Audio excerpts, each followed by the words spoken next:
नमो सिद्धाणं नमो आयर्याणं नमो वज्रायाणं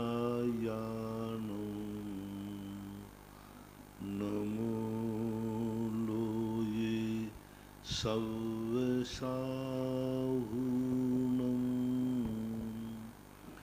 पंच परमेष्टि भगवान की जय।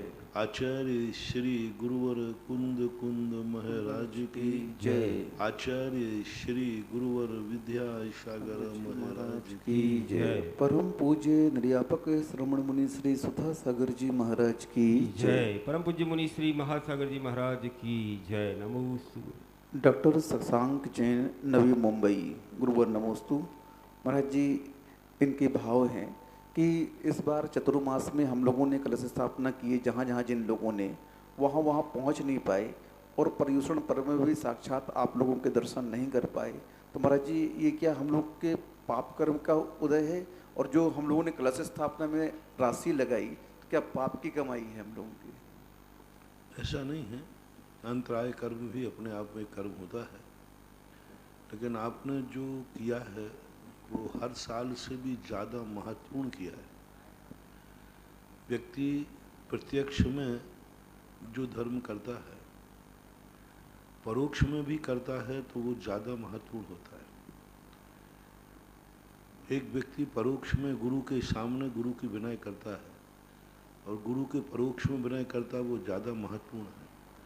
हमारे शास्त्रों में आया है कि चौथे काल में जिन परिणामों से जितने कर्मों की निर्जरा या पुण्यबंध एक वर्ष में होता है, उतना पुण्यबंध पंचम काल में उस परिणाम से वो एक क्षण मात्र में कर लेता है। क्यों? क्योंकि वो तो प्रत्यक्ष है, उनकी विशुद्धि उतनी ज़्यादा नहीं बढ़ पाती सामान्य लोगों की। हम तो परोक्ष में साक्षात भगवान को तो भगवान दुनिया कहती है, सामने भगवान सामने से जा रहे हैं, भगवान जा रहे हैं, लेकिन हमें तो भगवान भी पता नहीं, भगवान के चिन्ह भी पता नहीं है।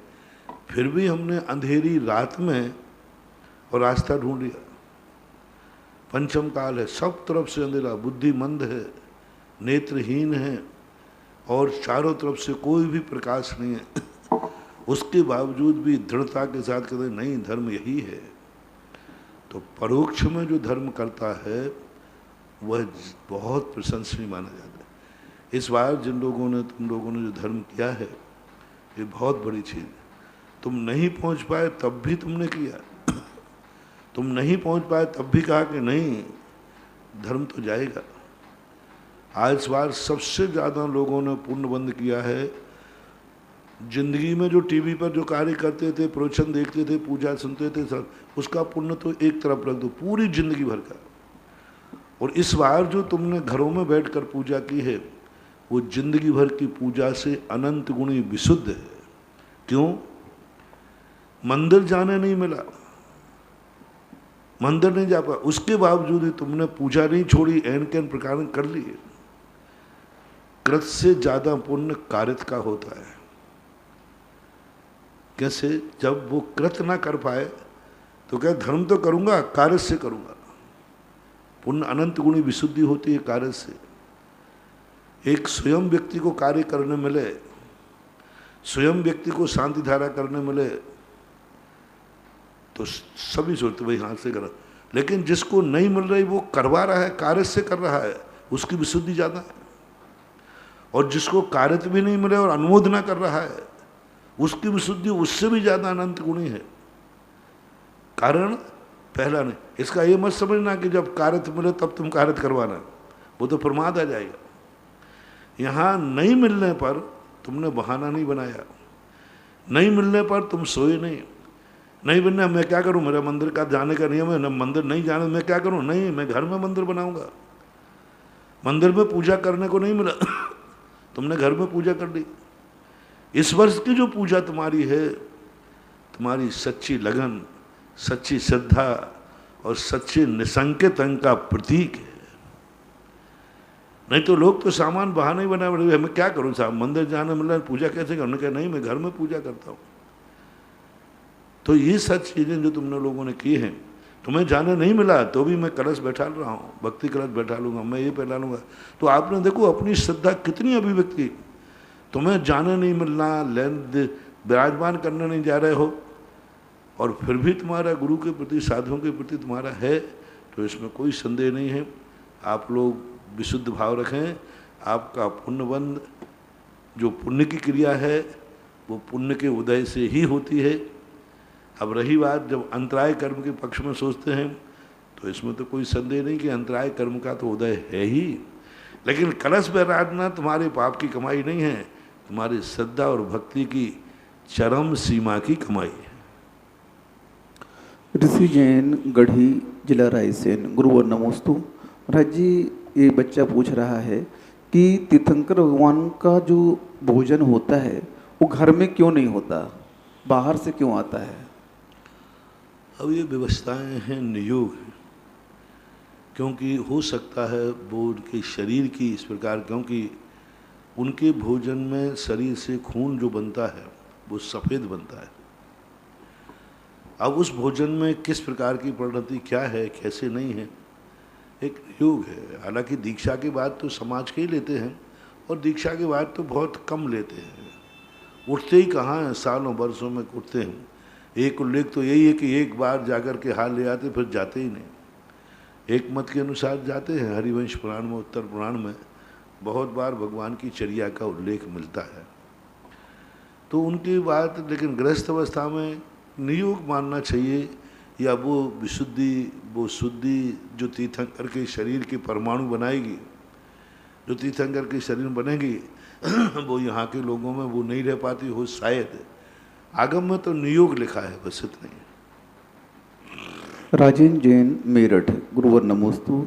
राजेंद्र की जिज्ञासा है, प्रतिक्रमण में हम लोग को शाम को पढ़ाया गया कि वेदना और भय, इनके माध्यम से जो दोष उत्पन्न हुए हों, तस्मिच्छामि दुक्खड़म, तो वेदना और भय से दोष कैसे लगेंगे महाराज जी?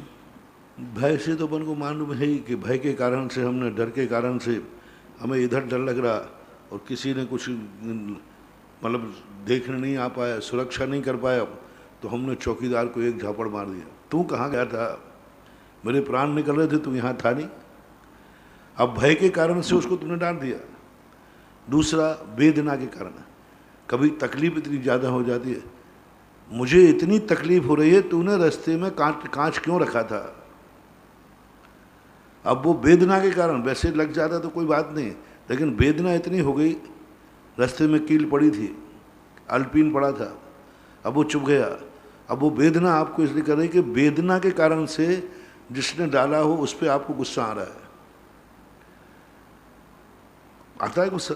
आता है। कई बार ठेपा कुछ लग जाए, जिसने ये किया है वो मिल जाए मुझे, मैं उसकी खोपड़ी फोड़ दूंगा। अरे क्यों भाई, क्या बात है, उसने ये रास्ते में क्यों डाला? तो तकलीफें भी कई बार व्यक्ति को चिड़चिड़ा बना देती हैं। निमित्त बुद्धि वाले लोगों को ऐसा प्रभाव पड़ता है।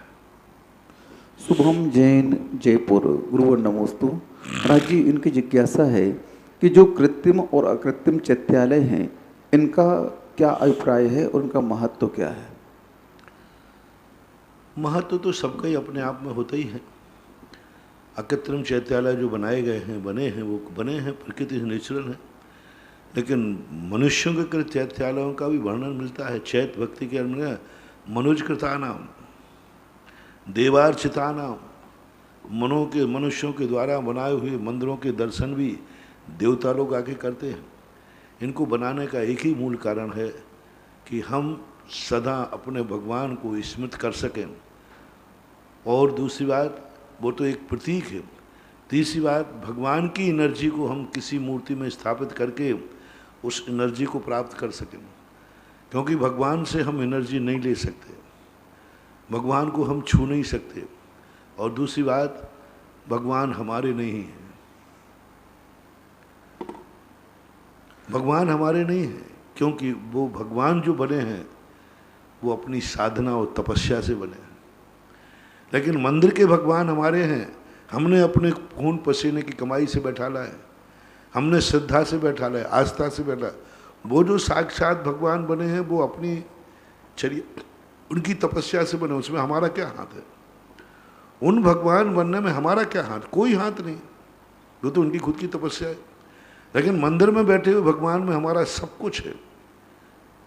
हमारी श्रद्धा से वो साक्षात भगवान नहीं बने।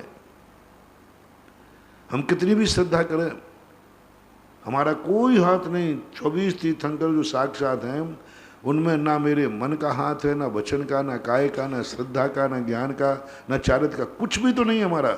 उनकी तपस्या है, उनका खुद का है, खुद का उपादान है। लेकिन जो मंदिर में भगवान बैठे हैं तो मेरी श्रद्धा है, मेरा सम्यक दर्शन है, मेरी आस्था है, मेरी खून पसीने कमाई है, और मेरी कितना सब कुछ मेरा है। ये भगवान अपने हैं, क्योंकि इनमें सब कुछ अपना है, सब कुछ अपना है। इसमें भगवान का कोई हाथ नहीं है। साक्षात भगवान में हमारा हाथ नहीं है, और मंदिर वाले भगवान में भगवान का कोई हाथ नहीं है। सब कुछ मेरा है। हमारी श्रद्धा, कितनी बड़ी श्रद्धा! यही तो बात कही। अर्जुन ने गुरु नहीं बनाए थे, गुरु तो बने हुए थे, वो तो पहले ही से बने। वे गुरु जो द्रोणाचार्य थे, वे तो अपनी साधना से, अपने ज्ञान से बने। लेकिन एकलव्य ने तो अपने गुरु बनाए थे उसने। तो ये मूर्तियों का बड़ा महत्व, महानुभाव, बहुत महान, सब कुछ अपना है। ये अपने अंदर की सम्यक दर्शन है, अपने सम्यक दर्शन है। इसलिए जिनेंद्र भगवान के दर्शन से निधत्त निकाचित कर्मों का क्षय नहीं बताया, जिन बिंब के दर्शन से बताया। क्योंकि जिन बिंब हमारा है, अपना सबका है। और जिनेंद्र भगवान तो है, तो ठीक है, उनका निषेध नहीं कर रहा हूँ, लेकिन जिन बिंब की महिमा का चिंतन करो तो बहुत रहस्य खोलते। पंचम काल में तो ठीक है, हमने मान लिया कि ये प्रतीक हैं, भगवान नहीं है। तो चौथे काल में क्यों मान लिया कि पंचम काल में साक्षात भगवान नहीं, फिर स्वर्गों में अकृत्रिम चैत्यालय क्यों प्रत्येक विमान में? वो तो जाके श्रीमंद भगवान के 2 सेकंड क्षण बजाते ही दर्शन कराए, और अवधि ज्ञान से वहीं बैठा बैठा कर सकते, और विक्रिया करके चला जाए। फिर अकृत्रिम चैत्यालय प्रत्येक विमान में क्यों बनाए? क्योंकि वहाँ तो समोषण में भी व्यक्ति जा रहा है, देव जा सकता है, और अवधि ज्ञान से भी भगवान के दर्शन कर रहा है। फिर प्रत्येक चैत्यालय के अंदर मंदिर की स्थापना क्यों है? अनादिकाल से, अकृत्रिम से। दूसरी बात, समोषण में चैत्य वृक्ष और मानस्तंभ में मूर्तियां क्यों? साक्षात भगवान बैठे हैं 10 कदम अंदर, जीवित भगवान बैठे हैं, फिर भी चैत्य वृक्षों पर मूर्तियां हैं क्यों? वहाँ क्या जरूरत है? आज तो जरूरत है। आज की तो अपन ये दलील दे दें कि भाई भगवान नहीं है इसलिए मूर्तियां हैं। समोषण में चैत्य वृक्षों पर मूर्तियां क्यों? समोषण में मानस्तंभ पर मूर्तियां क्यों? समोषण के भी अंदर भी चैत्यालय क्यों?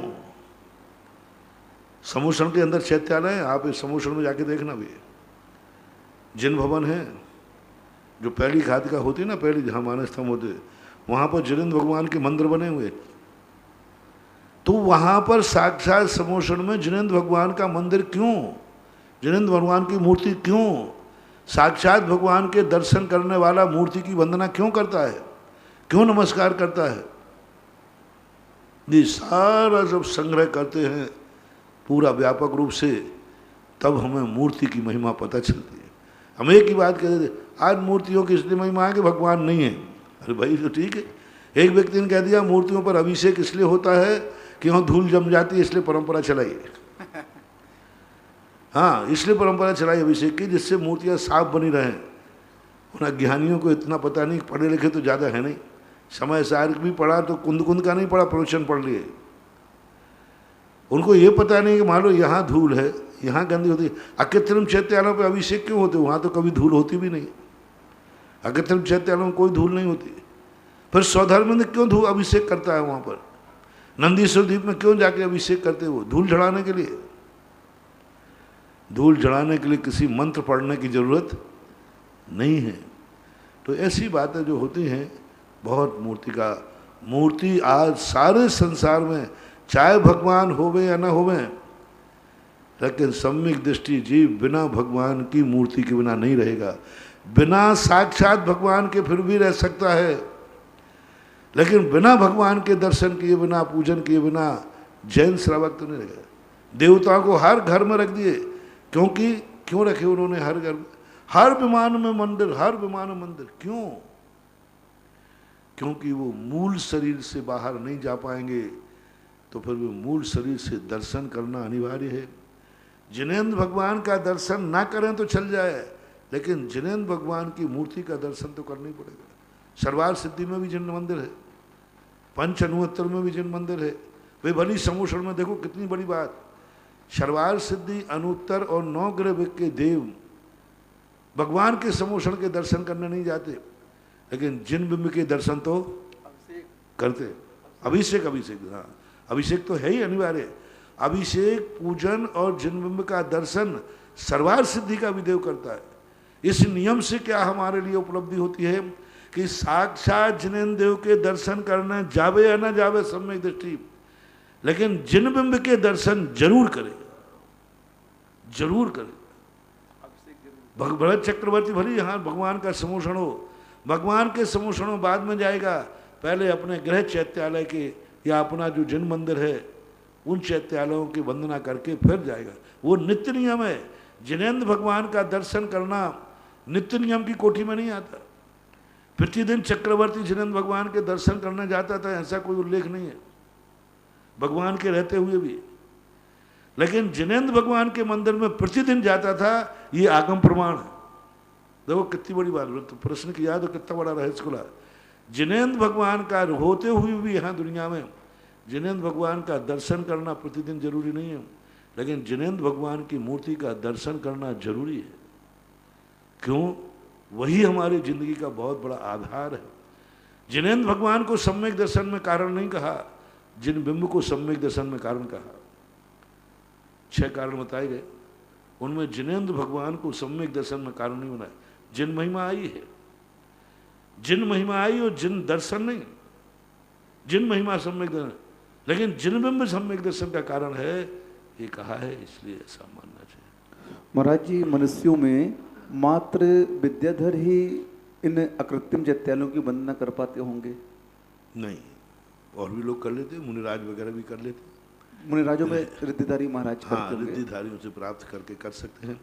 अब कोई यदि ले जाए यहाँ से उठा करके, कोई व्यक्ति ले जाए यहाँ से उठा करके, तो कर भी सकता है मनुष्य भी। क्योंकि हरिवंश पुराण में वासुदेव के संबंध में, वसुदेव के संबंध में आता है कि वो यहाँ से गए और यहाँ से करते करते विजयारण्य पहुँचे, विद्याधर उनको उठा ले गया और वहाँ जाकर के उन्होंने अकृत्रिम चैत्यालय की वंदना की, ऐसा हो। महाराज जी, ये फैसला कैसे हो कि ये अकृत्रिम चैत्यालय है? इसका निर्णय किस आधार पर किया जाता है? वो अपने आप दिख जाते हैं, उनमें कोई चरण, कोई काई फाई कुछ नहीं लगी रहती। उनकी काया 500 धनुष प्रमाण है।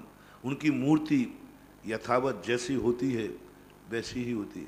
आँख में काला लोलक होता है तो काला ही है, और लाल होते हैं तो लाल ही है। जहाँ जिस प्रकार की भौं में यहाँ कालापन, प्रत्येक अकृत्रिम चैत्यालय की, प्रत्येक जितने भी अकृत्रिम चैत्यालय की है, लेकिन वैसी मूर्ति हम कृत्रिम में नहीं बैठा सकते, क्योंकि कृत्रिम में बैठाने में या तो पेंटिंग करना पड़ेगी और या पत्थर को वहाँ ज्वाइंट करना पड़ेगा, काला पत्थर फंसाना पड़ेगा, और वे दोनों जैन आगम में मान्य नहीं है। इसलिए कृत्रिम चैत्यालय की और अकृत्रिम चैत्यालय तो उसकी तो महिमा ही विचित्र होती है।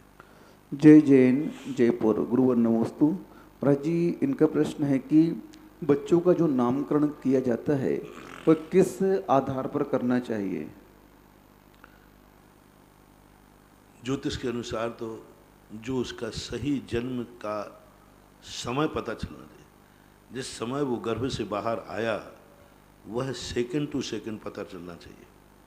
यदि सही कुंडली बनाना है, सही नामकरण, क्योंकि 1 सेकंड में भी कुंडली बदल जाती है एकदम। जब वो बाहर आया, चाहे वो ऑपरेशन से आए चाहे नेचुरल प्रोसेस से आए, लेकिन जैसे वो बाहर आएगा गर्भ से, वो उसका समय पता, उसके आधार पर उसकी कुंडली बनाकर यदि राशि के आधार पर रखते हैं तो श्रेष्ठतम श्रेष्ठ है। फिर यदि ये राशि आदि नहीं होती है तो शुभ नाम रख लेते। और उन्होंने महापुराणकार जिनसेन स्वामी ने 12वें दिन नामकरण का दस्तूर कहा और भगवान के 1008 नामों को मटके में भरकर किसी अबोध कन्या से उठवा करके नामकरण की विधि भी बताई। श्रीमती रंजिता जैन पाइया बुढ़ार, गुरुवर नमोस्तु। महाराज जी, इनकी जिज्ञासा है कि हम लोग जो नोट्स बनाते हैं धर्म के, प्रवचन सुन करके, शंका समाधान सुन करके, तो सूतक के दिनों में क्या उन नोट्स को हम पढ़ सकते हैं?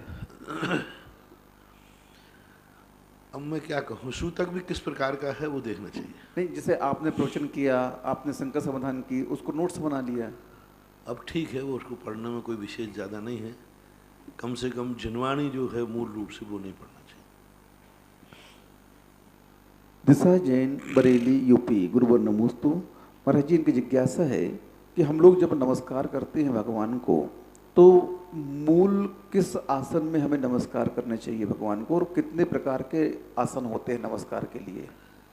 हमारे यहाँ नमस्कार के दो ही आसन का है, एक पंचांग और एक अष्टांग। अष्टांग नमस्कार के लिए दो प्रकार से बनाते हैं, एक तो पूर्णतः लेट करके साष्टांग नमस्कार कहलाता है, लेकिन जब हम गवासन से नमस्कार करते हैं उसमें भी 8 अंगों से नमस्कार होता है, जितने अंग हैं वे सब, लेकिन उसको पंचांग नमस्कार भी कई लोग कहते हैं। उसमें दो कारण हैं कि जब हम गवासन से नमस्कार करते हैं तो हमारा पेट जमीन से नहीं लगता। अष्टांग नमस्कार का अर्थ है 8 अंग जमीन से टच होना चाहिए, और गवासन में 8 अंग किसी भी हालत में जमीन से नहीं लग सकते, क्योंकि 8 अंग जब अपन नमस्कार करेंगे सिर लग जाएगा, हाथ लग जाएंगे, लेकिन जो पेट जो है यह कभी जमीन पे नहीं लगता, इसलिए कई लोग इसको पंचांग नमस्कार भी कहते हैं। तो भगवान के दर्शन के दो ही नमस्कार कहे गए, बाकी ये घुटने टेक कर नमस्कार करने की परंपरा, ये नमस्कार की परंपरा कहाँ से कैसे चली, दो नमस्कार की विधि है। महाराज जी, पुरुष और महिलाओं में अष्टांग नमस्कार में किसे अष्टांग नमस्कार करना चाहिए, किसे गवासन से करना चाहिए, पुरुष और महिलाओं में? तो महिलाएं अष्टांग नमस्कार करने के, तो अष्टांग नमस्कार आज वर्तमान में ठीक प्रतीत नहीं होता, महिलाओं को तो नहीं करना चाहिए। पंचांग नमस्कार महिलाओं के लिए सबसे श्रेष्ठ है। गवासन से नमस्कार करने में पूरी सभ्यता भव्यता बनी रहती है, मर्यादा भी बनी रहती है। घुटने टेक कर नमस्कार करने की तो महिलाओं को तो कदापि नहीं करना चाहिए। अब लेकिन चूंकि आजकल पैंट शर्ट वाली महिलाएं भी हैं, सलवार और कुर्ती वाली महिलाएं भी हैं, जीन्स पहनने वाले, तो वे भी घुटनों से कर लेते। साड़ी का महिलाओं को बताइए, साड़ी का पहनने वाली का घुटने टेक कर नमस्कार करेगी तो प्रशस्त नहीं है, उसको गवासन से करना चाहिए। सोनल जैन, रहली, पटना, सागर। गुरुवर नमोस्तु। महाराज जी, इनकी जिज्ञासा है कि जब कोई घर में गमी हो जाती है और 1-2 दिन तक लाश रखी रहती है, उसके बाद जलाते हैं, तो सूतक का प्रारंभ कब से होगा? मरण से होगा कि अग्निदाह के बाद होगा? जब तक दाह नहीं किया है वो एक्स्ट्रा है, बोनस, और एक्स्ट्रा सूतक माना जाएगा। लेकिन जिस दिन से दाह किया है उस दिन के बाद 13 आगे बढ़ेंगे, और 2 दिन लाश रखे रहे, ये तुम्हारी भूल है, आगम सम्मत नहीं है। आगम में स्पष्ट कहा है कि मुर्दे को तुरंत जितने जल्दी हो सके उतना संस्कार करना चाहिए, पर रात्रि में जाने के लिए निषेध किया है, तो 12 घंटे तक और रोक सकते हैं, इससे ज़्यादा नहीं रोकना चाहिए। तो सूतक को हम 13 दिन तो गिनेंगे जिस दिन जलाया है उस दिन से, तो फिर 2 दिन डेड बॉडी रखेगी वो, तो 13 2 15 दिन माने जाएंगे। ऐसा प्रतिभा जैन, सागर, मध्य प्रदेश। गुरुवर नमोस्तु। महाराज जी, इनकी जिज्ञासा है कि जो 108 परिक्रमा लगाते हैं मंदिर जी की, ये कहाँ तक आगम सम्मत है? इसके संबंध में कोई शास्त्रों में उल्लेख नहीं मिला। 3 प्रदक्षिणाओं का उल्लेख तो मिलता है, लेकिन उससे अधिक, जैसे गजरतों की परिक्रमा 7 लगाते हैं, कोई 108 लगाते, तो अब ये श्रद्धा और भक्ति का रूप ले लेना चाहिए। बाकी इसका कोई प्रमाण कहीं भी किसी ने, स्वधर्म ने, देवताओं ने कहीं की किसी की भी 1008 परिक्रमा या 108 परिक्रमा लगाई हैं, ऐसा कोई उदाहरण रूप से हमें देखने में कहीं नहीं आया। वर्तमान में इसका प्रचलन है। तो परिक्रमा बेदी की लगाएं कि मंदिर की लगाएं पूरी? दोनों मान लें, बेदी की भी लग सकती है, मंदिर की भी लग सकती है, और शिखर की भी है। शिखर की तो परिक्रमा लगाने का कोई उल्लेख नहीं है, क्योंकि चैत्यालय का अंग है शिखर। मंदिर की लगाएं या बेदी की लगाएं या पूरे तीर्थ क्षेत्र की भी लगा सकते हैं, जैसे सम्मित शिखर आदि की लगाते हैं। नितेश जैन सागर, गुरुवर नमोस्तु। महाराज जी, कौन सा जीव लोकांतिक देव बनता है? क्या सामान्य श्रावक भी लोकांतिक देव बन सकता है?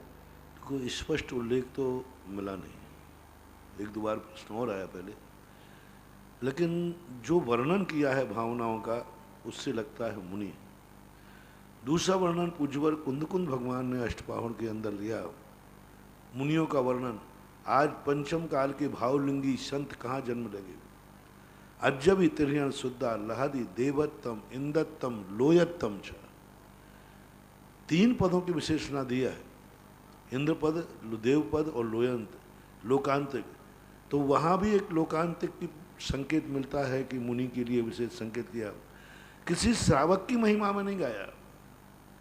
इतने श्रावकाचार हैं, इतने सब कुछ उदाहरण लिखे, वर्तमान युग में भी बहुत सारे उदाहरण मिले, लोकांतिक देव बने, लेकिन कोई श्रावक लोकांतिक देव बना है ऐसा कोई वचन देखने में नहीं आया। सिद्धांत में निषेध वचन भी नहीं है, लेकिन विधि वचन भी नहीं मिल रहा है। लेकिन मुनि का तो विधि वचन स्पष्ट रूप से मिलता ही है। ऋषभ जैन बागपत यूपी, गुरुवर नमोस्तु। महाराज जी, इनकी जिज्ञासा है कि भवनवासी देवों की जघन्य आयु 10,000 वर्ष की है, तो इनकी उत्कृष्ट आयु कितनी होती है? सबके दिए पूरी, सबके दिए। हाँ। पल्योपम, जो जहाँ जिनकी आयु दी, जगन से एक पल्योपम प्रमाण है, वो उत्कृष्ट आयु छोटी सी। हाँ। जहाँ 10,000 वर्ष की आयु है वहाँ फल का पूरा प्रमाण तत्वार सूत में, शर्वार सिद्धि में, सभी ग्रंथों में किसकी जघन्य है, किसकी उत्कृष्ट है, सब का अलग, असुर कुमार का अलग दिखा, नाग कुमार, विद्युत कुमार, सब की अलग अलग वर्णन है, वहाँ से विस्तार से देख। महाराज जी, इनकी आयु में वृद्धि और ह्रास होता है क्या? नारकियों की और देवों की आयु में? क्या? नारकियों और देवों की आयु में वृद्धि ह्रास होता है क्या? नहीं, ह्रास भी नहीं होता, वृद्धि भी नहीं होता, लेकिन जब तक वहाँ पैदा नहीं हुआ है उसका उत्कर्षण अपकर्षण होता है। स्मिता दिलीप जैन मोहोलकल, लातूर महाराष्ट्र, गुरुवर नमोस्तु। महाराज जी, व्यंतर आदि के जो देव होते हैं दुष्ट प्रवृत्ति के रहते हैं, तो महाराज जी ये जो दुष्ट प्रवृत्ति करते हैं तो इनके विक्रिया के माध्यम से क्या विभत्स रूप बना लेते हैं? ये पैर उल्टे कर लेना, ये कुछ भी बना सकते। सभी दुष्ट नहीं होते, इनमें असंख्यात सम्यक दृष्टि है मंत्रों में, सभी दुष्ट नहीं होते, लेकिन वो अपनी विक्रिया कुछ भी बना ले। वो तो शेर का बना ले, सांप का बना ले, कुछ भी बना ले, पाठा बन के बैठ जाए और अपन बैठ जाए, धीरे से खिसक जाए, कुछ भी बना सकते। सविता जैन उदयपुर, गुरुवर नमोस्तु। महाराज जी, चौथे अध्याय में आया जो विमान में रहते हैं वो वैमानिक देव कहलाते हैं, लेकिन महाराज जी विमान तो सभी देवों के रहते हैं, तो सभी वैमानिक देव कहलाने चाहिए? ये हमने तत्वार सूत के पढ़ाते समय हमने खुद इस प्रश्न को उठाया था कि वैमानिक देवों के संबंध में वैमानिक कहना हम यह विचार नहीं, उनको कल्पातीत कहना, कल्प आने विमान, कल्प आने 10 प्रकार की व्यवस्थाएं हैं, 2 तरीके से मैंने बताया था। इनको कल्प कहना, कल्पोपन्न कहना, तो किस अपेक्षा से? एक तो विमान की अपेक्षा से ये 10 प्रकार की व्यवस्थाएं तो भवनवासियों में भी हैं, 10 प्रकार की व्यवस्थाएं, और वैमानिक कहते हैं तो विमान में तो सर्वार सिद्धि के देव भी रहते हैं। तो ये यूँ मान लेना चाहिए रूढ़ संज्ञा है। जब कोई अर्थ की स्थिति ना बने, व्युत्पत्ति परक अर्थ ना निकले, तो रूढ़ संज्ञा अनादि अनंत काल की है, ऐसा मान लेना चाहिए। स्मिता दिलीप जैन लातूर महाराष्ट्र। महाराज जी, इनकी जिज्ञासा और है कि जो किल्बिष और अभियोग जाति के देव होते हैं जो शूद्र और नौकर जैसा कार्य करते हैं, तो महाराज जी देव होकर के देवों जैसा इनका वैभव होता है क्या? वैभव देवों जैसा होता है।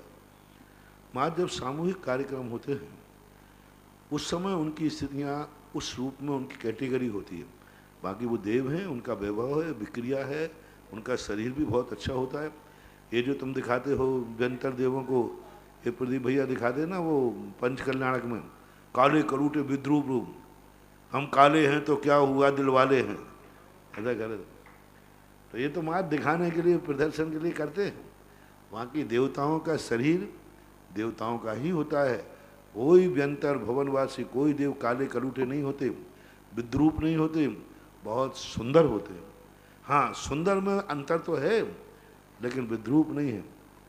अब विक्रिया के माध्यम, हाँ विक्रिया के माध्यम से जरूर वो इसलिए दिखाते हैं उनको कि व्यंतर लोग हमेशा ज़्यादातर डरावनी विक्रिया करते हैं, इसलिए दिखाते थे। डॉक्टर सुरेश जैन, गुवाहाटी, आसाम। गुरुवर नमोस्तु। महाराज जी, इनकी जिज्ञासा है कि आपने जो अभी 10 धर्म की व्याख्या की, उसमें से उत्तम, क्षमा, मार्दव और जो धर्म है ये आत्मा के भाव हैं, और लोभ कसाय के भाव के स्वरूप में शौच धर्म को उपाय कहा है।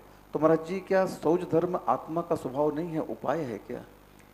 शौच धर्म को इसलिए कह दिया गया, एक तो पहली बात तो ये चिंता करने वाले की बात है, चिंतन है उनका। ये भाव इसलिए कह दिया कि अंदर के परिणामों से शौच धर्म, इसलिए क्योंकि वो स्वयं प्रकट होता है। शौच धर्म वस्तु ही तो पवित्र होगी, और वस्तु जो पवित्र होगी उसको उन्होंने उपाय में ले लिया कि भाई जब तक हमारा परिग्रह बना और इसका चिंतन बारीकी से करें तो शौच धर्म जो है परिग्रह का रूप है, यानी दिगंबरत परिग्रह को छोड़े बिना तो मोक्ष मार्ग बनेगा ही नहीं, इस अपेक्षा से। और ये कोई सिद्धांत में ऐसा नहीं आया, किसी सिद्धांत ग्रंथ में ऐसा नहीं आया, ये भक्ति में भक्ति ने कहा कि ये 3 तो भाव हैं, कोई उपाय हैं और कोई फल है। लगाएं तो लगा सकते हैं बारीकी से, लेकिन सिद्धांत वचन नहीं है।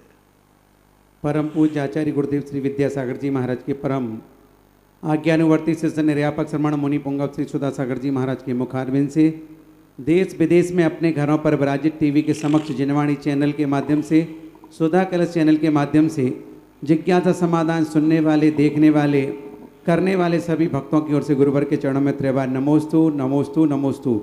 इस क्षेत्र पर विश्व के बड़े बाबा पार्श्वनाथ भगवान की वेदिका पर स्वर्णकारी हेतु 11,000 रुपये की राशि राकेश संध्या जैन, चौरई, जिला छिंदवाड़ा।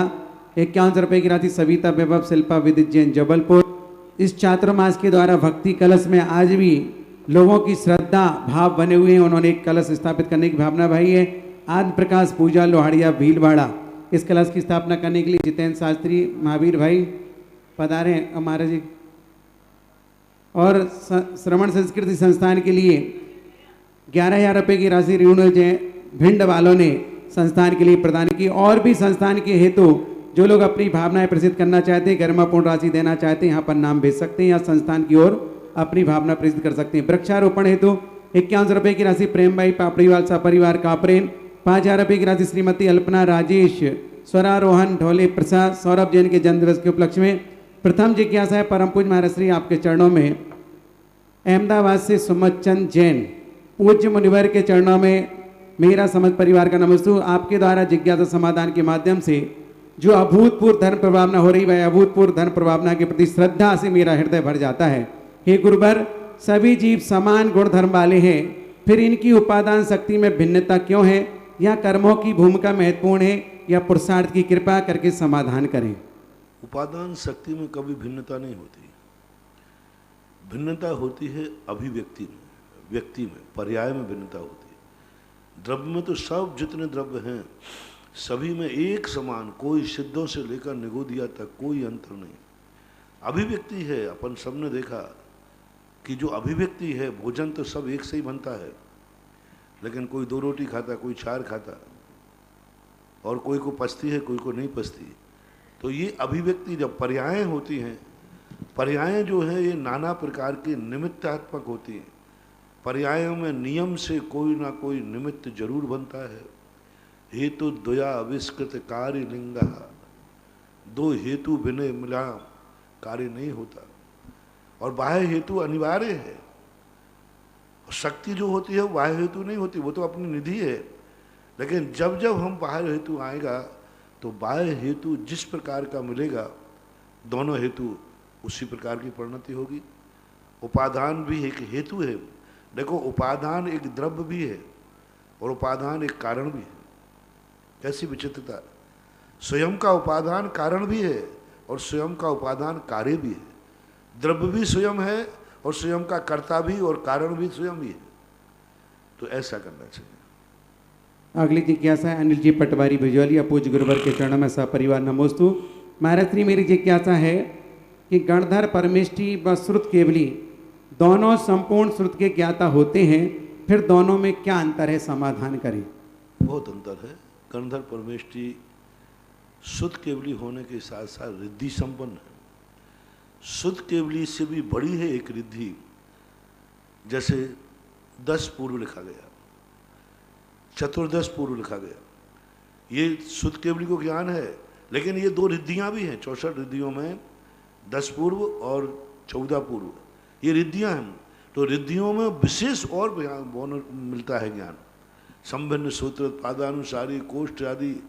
तो ये रिद्धियां हैं। गणधर परमेष्ठी को रिद्धियां भी होती हैं। शुद्ध केवली को रिद्धियां हों ऐसा कोई नियम नहीं। गणधर परमेष्ठी का क्षयोपशम शुद्ध केवली से अधिक होता है। राजकुमार जैन शास्त्री, नेहानगर सागर। गुरुदेव के चरणों में कोटि सा नमोस्तु। गुरुवर, मेरी जिज्ञासा है कि दूरान दूर भव्य जीव कहाँ रहते हैं एवं जो 6 माह 8 समय में 608 जीव निगोद से निकलते हैं, ये जीव भव्य एवं अभव्य कौन होते हैं? क्या यही 608 जीव 6 माह 8 समय में मोक्ष जाते हैं? दूरान दूर भव्य तो पूज्यवर शिव कोटि महाराज ने लिखा, मेरू की जड़ के नीचे रखे हुए स्वर्ण के समान हैं। यानी वे सदा नित्य निगोद में थे, हैं और रहेंगे। वे जीव कभी नहीं निकलेंगे। 608 जीवों में भव्य भी निकलते हैं और अभव्य भी निकलते हैं। अभी कितने भव्य हैं जो निगोद में पड़े हैं, निकल आते हैं। लेकिन निकलने वालों की संख्या में भव्यों की संख्या ज़्यादा है, अभव्यों की संख्या कम है। टोटल जब भव्यों की और अभव्यों की संख्या मिलाते हैं तो अभव्य अनंत गुणे हीन है और भव्य अनंत गुणे ज़्यादा हैं। इसलिए 608 में दोनों प्रकार के हैं और दूरान दूर भव्य कभी निकलते नहीं हैं, निकलेंगे नहीं। अगली जिज्ञासा है प्रतीक जैन, नमोस्तु महाराज श्री। स्पर्श इंद्रिय की आसक्ति को मन वचन काय से कैसे समाप्त किया जा सकता है?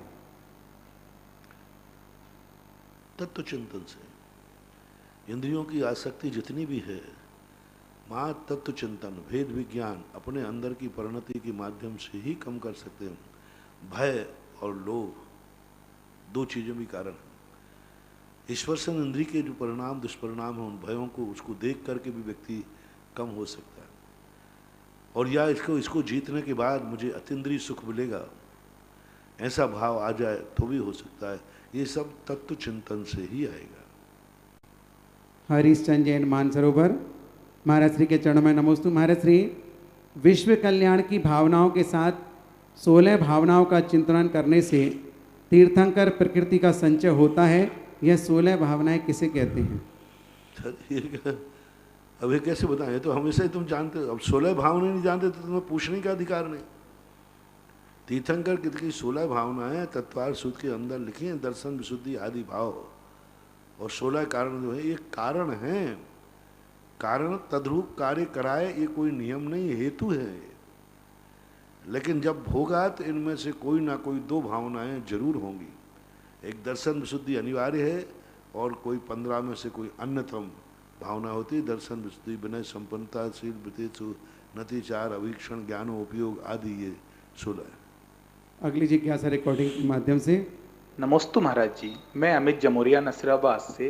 हे गुरुवर, आपके श्री चरणों में मेरी एक जिज्ञासा यह है कि 10 लक्षण के बाद जो ये करे दिन आते हैं या जिसे हम श्राद्धे भी कहते हैं, उसका हमारे जैन धर्म से भी कुछ ताल्लुक है?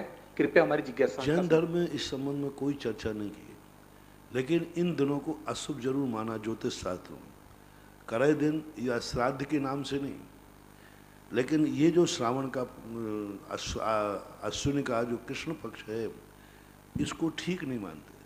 पंचमी तक फिर भी ठीक है, कोई भी दिन होता तो पंचमी यानी जो अश्विनी कृष्णा पंचमी तक उतना ज़्यादा शुभ नहीं। पंचमी के बाद फिर इसको नक्षत्रों की अपेक्षा मानो। बाकी श्राद्ध और कराए दिन की चर्चा कोई जैन आगम में नहीं है। अगली जिज्ञासा पुनः रिकॉर्डिंग के माध्यम से। ललितपुर से शीलचंद जैन, अनोरा परिवार का परम पूज्य निर्यापक मुनि पुंगव श्री सुधासागर महाराज को त्रिवार नमोस्तु नमोस्तु। गुरुवर, आपने पूरे देश में शहर के कार्य तो पूरे करा दिए हैं और आज आपने सभी को गंधोदक देकर हम सबका जीवन धन्य कर दिया है। हे गुरुवर, लेकिन शिविर समापन का जो शिखर होता है वह आपने अभी नहीं कराया। एक कार्यक्रम को गुरु दक्षिणा का होता है, वह भी आप आज करा दें, क्योंकि गुरु दक्षिणा की ही देन है कि आज देश में लाखों लोग पूजन अभिषेक कर रहे हैं। हे गुरुवर, इसको भी समाधान करें। नमोस्तु नमोस्तु नमोस्तु। जब पहले गुरु दक्षिणा देने वाला हो तभी तो ली जाती है, बिना इसके लिए लिए जाए। और दूसरी बात है, गुरु दक्षिणा की परंपराएं जो हैं ये लोक व्यवहार में, वास्तविक रूप में तो स्वयं अपने अंदर गुरुत्व का सुरक्षित करना ही गुरु दक्षिणा होती है। चले आगे चले। अगली जिज्ञासा पुनः रिकॉर्डिंग के माध्यम से मयंक साहेब पुणे, गुरुवर के चरणों में नमोस्तु। क्या हर जीव की सबसे पहली गति मनुष्य गति होती है या किसी भी गति में पैदा हो सकता है? निगोज से निकला जीव ऐसा क्या पुरुषार्थ करता होगा कि वह सीधे मनुष्य बन सकता है और तिरंज गति से भी बिना कसाय पाप और सप्त व्यसन के मनुष्य बन सकता है, या अन्य गति में कैसे जाता होगा?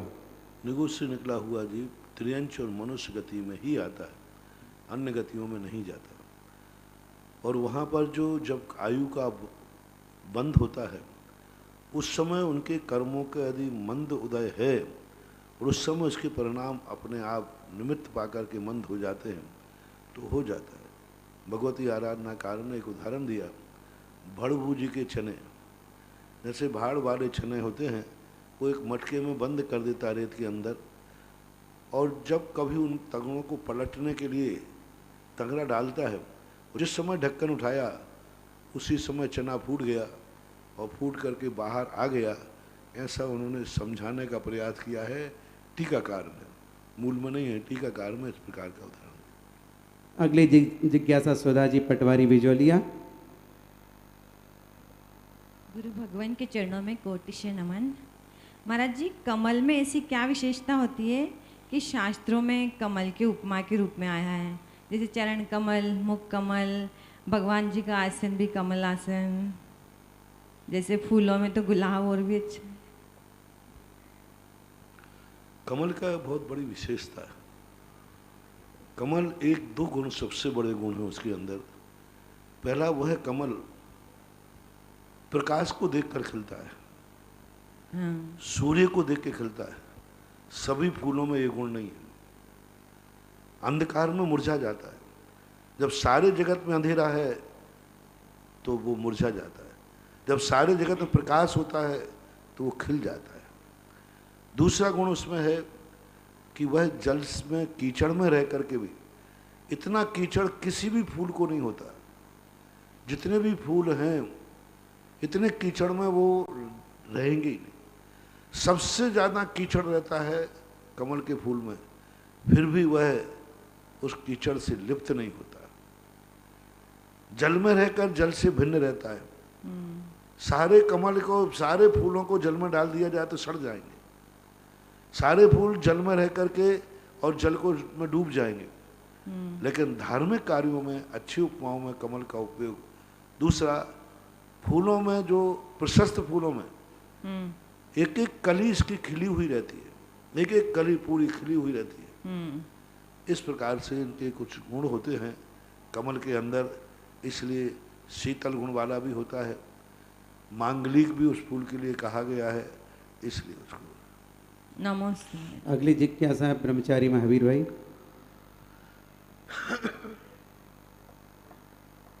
मेरे गुरुदेव को बारंबार नमोस्तु। महाराज श्री, आज आपने प्रवचन में बताया कि गुरु हमारे लिए नीचे उतरे, लेकिन गुरु हमारे लिए गिरे नहीं। नीचे उतरे हैं और गिरे नहीं, बात तो एक ही है महाराज जी, फिर इसका मतलब? नहीं, बहुत अंतर है। नीचे उतर करके सीढ़ी चढ़ावे और एक गड्ढे में कीचड़ में गिरे को उठावे, बहुत अंतर। नीचे व्यक्ति उतरता है तो मांस जमीन तक उतरेगा, लेकिन अधोगमन करना, तुम कीचड़ में पड़े हो, तुम गंदगी में पड़े हो, गड्ढे में पड़े हो, तो उसमें उतरने के लिए साधु को कीचड़ का स्पर्श करना पड़ता है। इसलिए गिरे हुए को उठाने के लिए गुरु ना आए, उठे हुए को चलाने के लिए गुरु आए।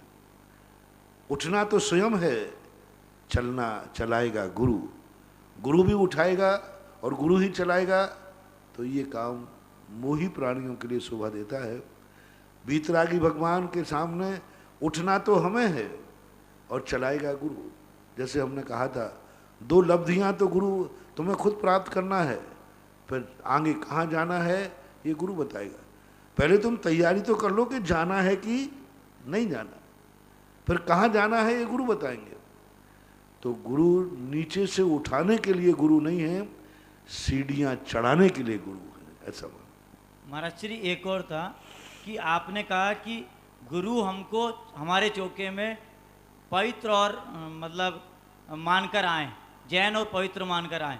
जब हमको वो पवित्र मान के ही आ रहे हैं तो फिर पवित्र होने की क्या जरूरत है, गुरु मान के ही आ रहे हैं। पवित्र मान के हमें तो इसलिए तो कहा था कि जैनागम में श्रावक के सामने क्या त्याग करा के हार लेना, ऐसा नहीं लिखा, क्योंकि वो पवित्र मान के ही आए और उस पवित्र की साक्षी तुमने दी, मन वचन काय की शुद्धि। यही तो बताया था कि हे भगवान मैं मन वचन काय से शुद्ध हूँ, आप आहार ग्रहण कीजिए।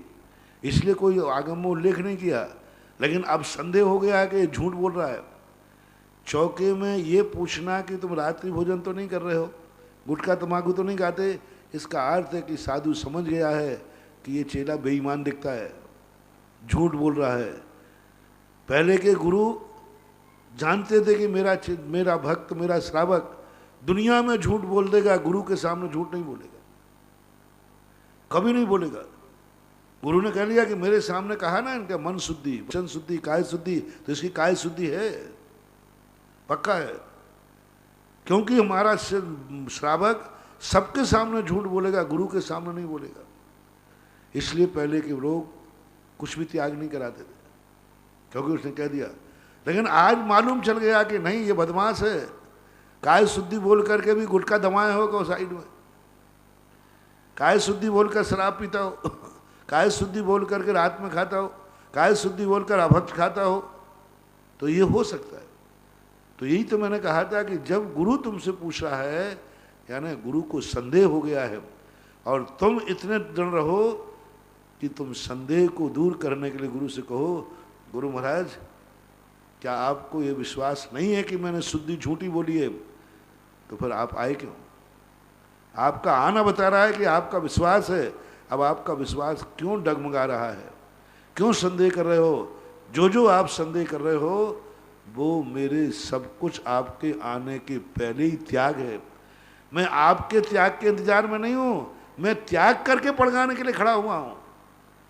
पड़गाहन के बाद त्याग करना, पड़गाने के पहले त्याग करना। पड़गाने के बाद नहाना, महाराज रुको अभी मैं नहा के आ रहा हूँ। पड़गाने के पहले नहाया जाता है कि पड़गाने के पहले? पहले। इसी प्रकार है भगवान, है गुरुदेव, मैं जो चीज़ें गंदी हैं, बुरी हैं, जो मैंने स्वयं पैदा की हैं, इन गंदी और बुरी चीज़ों को मैं खुद छोड़ करके फिर पड़गाहन के लिए खड़ा हुआ हूँ, ऐसी बात। नमस्ते। अगली जिज्ञासा देवेंद्र कुमार धुर्रा, अशोकनगर। गुरुदेव के चरणों में मेरा और मेरे धुर्रा परिवार की तरफ से बारम्बार नमोस्तु। गुरुदेव मेरा प्रश्न है कि सभी नारायणों के पुण्य में भिन्न भिन्न फर्क रहता है। जैसे कि श्री कृष्ण जी ने द्वारका का निर्माण उनके पुण्य की वजह से हो गया था, और लक्ष्मण जी के साथ जब रामचंद्र जी वन के लिए विहार करके गए थे तो वो चाहते तो उस समय उनके पुण्य से भी उनको वन में दर दर भटकना नहीं पड़ता, दर दर परेशान होना नहीं पड़ता। ऐसा क्यों महाराज जी? ऐसा नहीं है, दोनों की मैंने क्षमता नहीं थी। द्वारका का निर्माण नेमिनाथ के कारण हुआ था, तीर्थंकर के कारण हुआ था। कोई भी चक्रवर्ती, कोई भी नारायण पृथ्वी नारायण के कारण से कोई नगर का निर्माण नहीं करता देवता, ना चक्रवर्ती के लिए करता है, ना नारायण पृथ्वी नारायण के लिए करता है, ना बलभद्र के लिए करता है। कोई नगर का उल्लेख नहीं मिलता है। माँ तीर्थंकर के लिए नगर की स्थापना का उल्लेख मिलता है। अयोध्या को भी पुनः रिन्यू करता है, व्यवस्थित करता है, मास्टर प्लान बनाता है जब तीर्थंकर आते हैं। इसलिए वहाँ पर तीर्थंकर की विशेषता थी और राम लक्ष्मण के पास तीर्थंकर नहीं थे। यदि तीर्थंकर होते तो हो सकता था। इसलिए द्वारका का जो निर्माण हुआ है, जिनसन स्वामी ने हरिवंश पुराण में स्पष्ट रूप से तीर्थंकर के पुण्य से उसका निर्माण किया गया है, क्योंकि तीर्थंकर का जन्म सौरीपुर बटेश्वर में हो चुका था और सौरीपुर बटेश्वर के बाद वो वहाँ गए थे और उस समय नारायण भी और नेमिनाथ भी कोई ज़्यादा उम्र के नहीं थे, छोटे ही थे, लेकिन तीर्थंकर के पुण्य से द्वारका का निर्माण हुआ, कुबेर ने आकर के किया। अगली जिज्ञासा छोटा युवराज धुर्रा। महाराज जी, मेरी जिज्ञासा यह है कि बोलो बोलो। हम रात को भोजन नहीं करते और रात का भोजन त्याग कर देते हैं, पर रात को गाय को खिलाने जाते हैं रोटी, तो उसमें भी हमको दोष लगेगा क्या? नहीं लगेगा। गाय का वो जो भोजन है वो हिंसात्मक नहीं, गाय के भोजन में जीव नहीं पड़ते। आपका जो भोजन है वो जीवन भोजन में जीव पड़ जाते, षडांध आ जाती है और चौरेंद्रीय जीव उसमें आते हैं।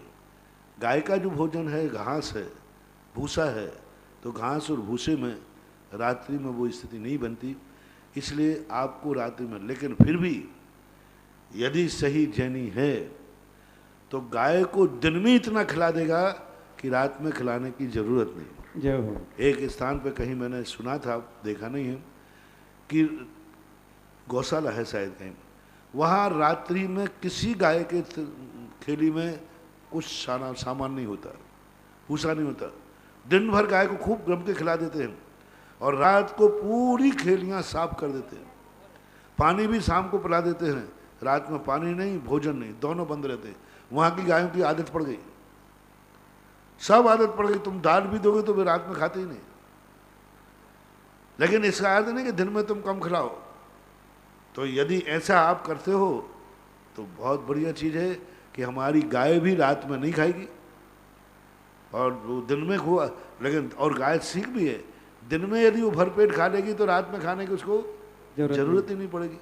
लेकिन फिर भी पशु आदि के संबंध में ऐसा विचार नहीं किया जाता। महाराज जी, निगोद में कितना दुख होता है? निगोद में कितना दुख होता है? जितना मरने का दुख होता है। तेरा जब एक्सीडेंट हुआ था, जब तुझे कितना दुख हुआ था? बहुत दुख होता, बहुत, इससे भी और ज्यादा होता है। अगली जिज्ञासा विजय कुमार जैन, अशोक नगर। परम पूज्य गुरुदेव के चरणों में बारंबार नमोस्तु। परम पूज्य गुरुदेव, अशोक नगर से श्रीमती साधना जैन टिंगू मिल परिवार की ओर से एक जिज्ञासा आपके चरणों में नमोस्तु के साथ निवेदित है। त्रिकाल चौबीसी मंदिर में जो भगवान पप्पू है, उसकी श्रीमती त्रिकाल चौबीसी मंदिर में अष्टद्रव्य से पूजन करती हैं, 10-15 साल हो गए। अभी अभी जबकि उनको द्रव्य की व्यवस्था साधना भाभी टिंगू परिवार से ही की जाती है, थाली लगा कर देती हैं, तो महिलाओं का उसमें बड़ा ऑब्जेक्शन है कि ये नहीं करना चाहिए, वो भगवान है और वो पूजन क्यों कर रही हैं। और वो साथ में जिन धर्म को भी पालती हैं, उनके बच्चे भी जिन धर्म को पालते हैं, तो क्या वो अष्टद्रव्य से पूजन कर सकती हैं? कौन? भगवान की श्रीमती पप्पू माली की मैसेज। त्रिकाल चौबीसी में जो भगवान है वो पूरा जिन धर्म का पालन करते हैं। मार के सामाजिक व्यवस्थाएं हैं वो तो ठीक कर रहे हैं। कल के दिन उनका दावेदार बेटा आ सकता है कि मेरी माँ करती थी, मैं भी करूँगा, कोई भी कर सकता है। तो आज की परिवेश में जो सामाजिक व्यवस्थाएं हैं, उन व्यवस्थाओं को स्वीकार करना चाहिए। अष्टद्रव्य से पूजन उनको नहीं करना चाहिए। वहाँ की वो अष्टद्रव्य धुली हुई थी, मात अपना श्रीफल लाएं, चावल रखें, सूखे चावल लेकर आएँ तो करें, क्योंकि गीली द्रव्य की एक व्यवस्था है। कल के दिन ये मार्ग वो तो शुद्ध हैं, मूल व्यक्ति से कभी गलती नहीं होती, लेकिन दूसरे लोग कभी दावा कर सकते हैं कि बागवान हमेशा से यहाँ पूजा करता आया है, बागवान के लिए अधिकार है। तो आगे जाकर के वो व्यवस्थाएं कानूनन, सामाजिक और प्रजातंत्री व्यवस्थाओं में उस मंदिर में वो संकट का कारण बन सकते हैं फ्यूचर में। परम पूज्य गुरुदेव, कल आपने जो आशीर्वाद दिया, तमाम शिविर के जो वॉलेंटियर कार्यकर्ता थे, पीएम साहब सूरत, उदयपुर से श्रीपाल, सब लोगों ने महाराज जी आपके चरणों में, काका जी वगैरह ने सबने बारंबार नमोस्तु निवेदित किया है। आपके हाथों का गंधोदक उन्होंने महसूस किया और निवेदन ये किया है कि उन्हें इसी तरह से आशीर्वाद इस लॉकडाउन में निरंतर मिलता रहे। देश भर के सभी भक्तों को आपकी कृपा का प्रसाद मिलता रहे। बारंबार आपके चरणों में उपकार के साथ नमोस्तु निवेदित किया है। सबके लिए आशीर्वाद बहुत। अगली जिज्ञासा बाल ब्रह्मचारी विनोद भैया।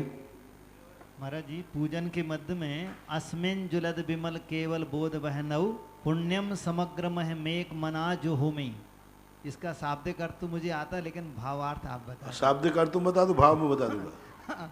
अस्मिन जुलद विमल केवल बोध बहनऊ, इस जलती हुई केवल रूपी अग्नि में मैं सारे पुण्य को एक मन हो करके होम रहा हूँ, ये शाब्दिक अर्थ।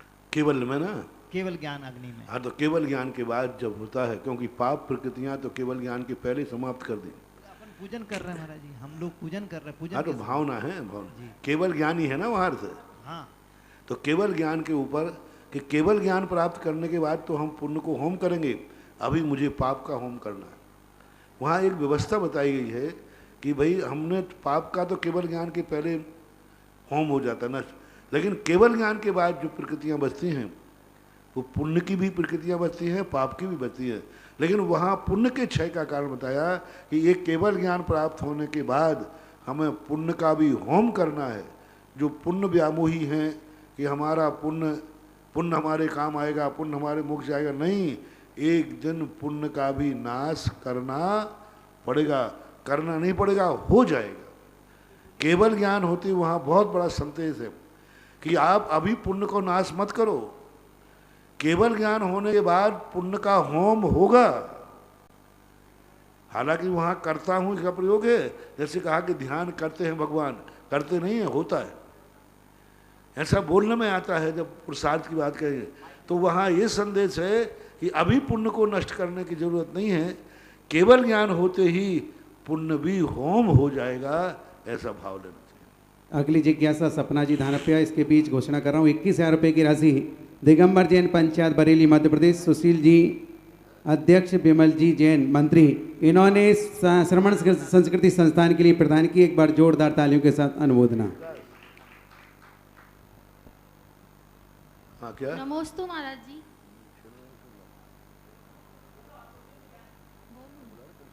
कहा जाता है कि हर कामयाब व्यक्ति के पीछे किसी महिला का हाथ होता है। हाँ, क्या बोला? कहा जाता है कि हर कामयाब व्यक्ति के पीछे किसी महिला का हाथ होता है। तो महाराज जी, जैन धर्म में आत्मोत्थान ग्रह त्याग के बाद ही क्यों होता है? मैंने तो कहीं ऐसा पढ़ा नहीं है शास्त्र में, ये तो जोड़ू के गुलामों ने ऐसा कह दिया होगा। और महिला के अर्थ में हो जाए, महिला शब्द नहीं आया, माँ का हाथ तो सुना है आपने। महिला शब्द कहा, हर व्यक्ति के जीवन के विकास में माँ का हाथ है, महिला का हाथ है, ऐसा तो आजकल के लोग कहने लगे हैं। शास्त्रों में हमने ऐसा पढ़ा नहीं, नीतियों में हमने ऐसा सुना नहीं। माँ का जरूर हाथ लिखा है कि हर विकास में, क्योंकि माँ तो हर व्यक्ति की जिंदगी में आती है, महिला हर व्यक्ति की जिंदगी में आए ये कोई नियम नहीं। आज हम लोगों में कौन सी महिला का हाथ है? महावीर स्वामी की कौन सी महिला का हाथ है? माँ का हाथ तो है, माँ का हाथ तो है। तीर्थंकर के विकास में माँ का, दुनिया का ऐसा कोई महान आत्मा नहीं है जिसमें माँ का हाथ ना हो। स्त्री नाम शतानी शतसो जने अनादि लिखा है, लेकिन महिला का हाथ हो ये धार्मिक और सिद्धांत नहीं है। ये ग्रस्तों के लिए कहा जाता है एक प्रकार का कि भाई कोई नारी का शोषण ना करे, नारी का भी हाथ है, नारी भी तुम्हारी गृहस्थ के जीवन कार्यकारी है। वो कमाने जरूर नहीं जाती है, लेकिन तुम कमाने जाते हो तो माला जरूर फिरती है कि इनको अच्छा लाभ होवे, उसका भी हाथ है, ऐसा मानना चाहिए, लेकिन सिद्धांत नहीं। इसलिए मेरा समर्थन माता के लिए तो है, महिला के लिए नहीं, नहीं तो हम लोगों का फिर किसका हाथ है? जय हो। नमोस्तु महाराज। अगली जिज्ञासा रिकॉर्डिंग के माध्यम से अंतिम। मेरी आस्था के केंद्र बिंदु पूज्य मुनिश्री के चरणों में कोटि सा नमोस्तु। मैं संजीव कुमार जैन, शिक्षक सांगानेर संस्थान।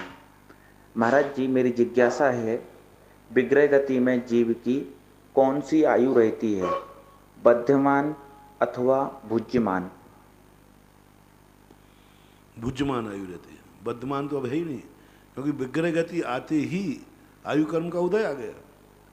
वर्तमान आयु रहती नहीं, विग्रह गति में जो आयु का उदय आया वो तो भुज्यमान हो गया, क्योंकि वो पाद पद कहलाता है। जैसे यह आयु खत्म हुई, यह आयु तो खत्म हो गई, अब एक ही आयु का उदय। विग्रह गति में दो आयु नहीं रहती सत्ता में, एक ही आयु रहती है। जब तक यहाँ है तब तक दो आयु रह सकती हैं। वर्तमान की भुज्यमान और वर्तमान ये जीवित अवस्था के भेद हैं। जीवन में जैसे मरण को प्राप्त हुआ तो दो आयु नहीं, फिर जिस गति में वो जा रहा है वही भुज्यमान आयु बन जाती है। यानी विग्रह गति में आयु भुज्यमान ही होती है, वर्तमान होती ही नहीं है। वो तो भोग रहा है, उसका उदय आ गया आयु कर्म, ऐसा मानना चाहिए। आज की आरती के लिए तैयार रहेंगे श्रीमान धर्मचंद जी, नीलेश जी, काला परिवार बिजौली। इसके पूर्व जिनवाणी स्तुति करेंगे। जिनवाणी के ज्ञान ते सूझे लोकालोक शोभा